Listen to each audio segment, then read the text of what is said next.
ہمیں یاد ہے جب ضیاء الحق کا دور تھا, ہم بہت چھوٹے بچے تھے اس وقت, تو ضیاء الحق نے ریفرینڈم کروایا تھا کہ اسلام چاہتے ہو تو ہاں, اسلام نہیں چاہتے تو نہ. بہت ہوشیار آدمی تھا ضیاء الحق بھی. اس نے ریفرینڈم کروایا تھا کہ اگر آپ اسلام چاہتے ہیں تو مزید 5 سال کے لیے مجھے ووٹ دے دیں.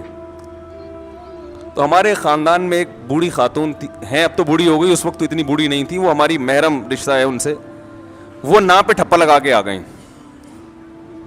بڑے ہم نے کہا بھائی کیا اسلام نہیں چاہیے؟ انہوں نے کہا اسلام چاہیے, ضیاء الحق نہیں چاہیے ہمیں. انہوں نے کہا اسلام چاہیے ہمیں, ضیاء الحق نہیں چاہیے. ان کو نہیں پسند ہوگا ضیاء الحق, تو باقی اکثر لوگ ہاں پہ جا کے ٹھپا لگا رہے تھے. تو ہمیں ان کی بات پہ ہنسی آئی. ہم جو تھے ضیاء الحق کی طرف تھے, ہم سمجھتے تھے کہ بھئی یہ دیندار آدمی ہے, تہجد گزار آدمی ہے, یہ اسلام کو, اور اس نے بہت حد تک کیا بھی ہماری رائے کے مطابق کام. وفاقی شرعی عدالت بنائی, مفتی تقی صاحب کو اس کا جج بنایا, حدود آرڈیننس سارے ضیاء الحق کے ہی بنائے ہوئے ہیں. اس کے دور میں جو جتنی ٹی وی اینکرز تھی سب کے سر پہ دوپٹہ ہوتا تھا.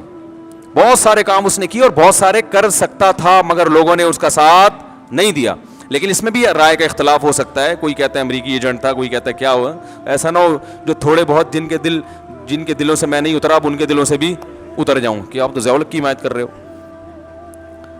تو 2 منٹ لگتے ہیں دل سے اترنے میں.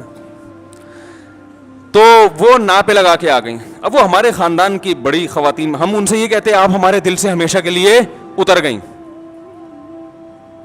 تو بھائی رشتے ہیں ٹھیک ہے نا کا, اور ہم نے بظاہر تو یہ کفر ہے نا کہ اسلام نہیں چاہیے, وہ کہتی ہے اسلام چاہیے.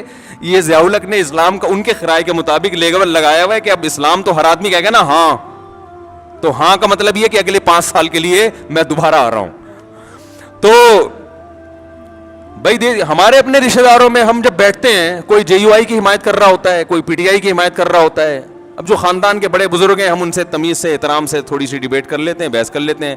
بھائی ٹھیک ہے آپ کی رائے ہے, بڑے بزرگ تو بزرگ ہی رہیں گے. اب یہ تھوڑی کہ وہ پی ٹی آئی میں چلا گیا تو وہ ہمارے دل سے اتر گیا, وہ جے یو. بھائی بڑے خاندان کے رشتہ ہے. دوست احباب میں بھی ایسا ہی ہوتا ہے. ہم جب بیٹھتے ہیں ہمارے دوستوں میں, ہمارے شاگردوں میں, میرے شاگردوں میں کوئی جے یو آئی کا ہے, کوئی پی ٹی آئی کا ہے, وہ بیٹھے ہوئے ہوتے ہیں. اب وہ کہ آپ ہمارے دل سے اتر گئے, میں کہوں گا بھائی دل سے اتر گئے تو میں تو سبق نہیں پڑھاؤں گا. جب تمہارا استاد سے تمہیں عقیدت محبت ہی ختم ہو گئی تو میں تمہیں تفسیر کیوں پڑھاؤں؟ میں کیوں پڑھاؤں بھائی تمہیں تفسیر؟ اتنا بڑا تانا تم نے دے دیا کہ آپ اب یعنی آپ ہمیں سمجھ میں ہی نہیں آ رہے نا, تو جب پھر اس سے پڑھو جو تمہیں سمجھ میں آ رہا ہے. جو سمجھ میں نہیں آ رہا اس سے کیوں پڑھ رہے ہو؟ تو چھوٹا دل نہ رکھو میرے بھائی, ظرف کو کیا کرو, دوسرے کی رائے سننے کا تحمل پیدا کریں. رائے سننے کا تحمل پیدا کریں.